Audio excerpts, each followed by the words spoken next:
शमशान या कब्रिस्तान में रहो। আসন্ন ঈদে মুক্তি পেতে যাচ্ছে বলিউড সুপারস্টার সালমান খান অভিনীত নতুন সিনেমা সিকান্দার। সদ্যই অন্তর্জালে উন্মুক্ত হয়েছে ছবিটির দ্বিতীয় গান বুম বুম ভোলে।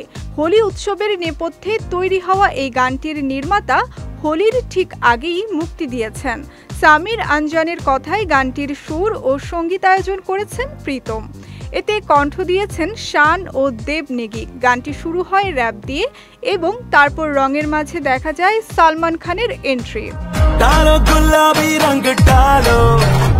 হোলিতে প্রিয় সুপারস্টারকে বুম বুম ভোলে গানে নাচতে দেখা দর্শকদের জন্য এক বিশেষ আনন্দের ব্যাপার।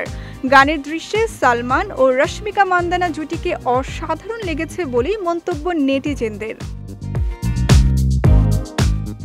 গানের ভিডিওর মন্তব্যের ঘরে একজন লিখেছেন, ভাইজান আজ তো তুমি সবাইকে উড়িয়ে দিলে। আরেকজন মন্তব্য করেছেন, গানটি খুবই দারুণ এবং সালমান খানের লুকও অসাধারণ।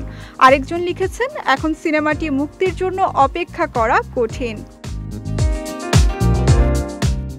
ভারতের জনপ্রিয় নির্মাতা AR মুরুগাদোস পরিচালিত সিকান্দার সিনেমায় সালমান খানকে আবারও অ্যাকশন রূপে দেখা যাবে। ছবিটিতে সালমান খান ও রশ্মিকা মান্দানা ছাড়াও আরও অভিনয় করেছেন অভিনেত্রী কাজল আগরওয়াল, সত্যরাজ, সুনীল শেঠি, শর্মন যোশী, প্রতীক বাব্বর সহ অনেকে। ঈদ উল ফিতরের আনন্দতে যুক্ত হতে চলতি বছরের 28 মার্চ ভারতের প্রেক্ষাগৃহে মুক্তি পাবে এই সিনেমা।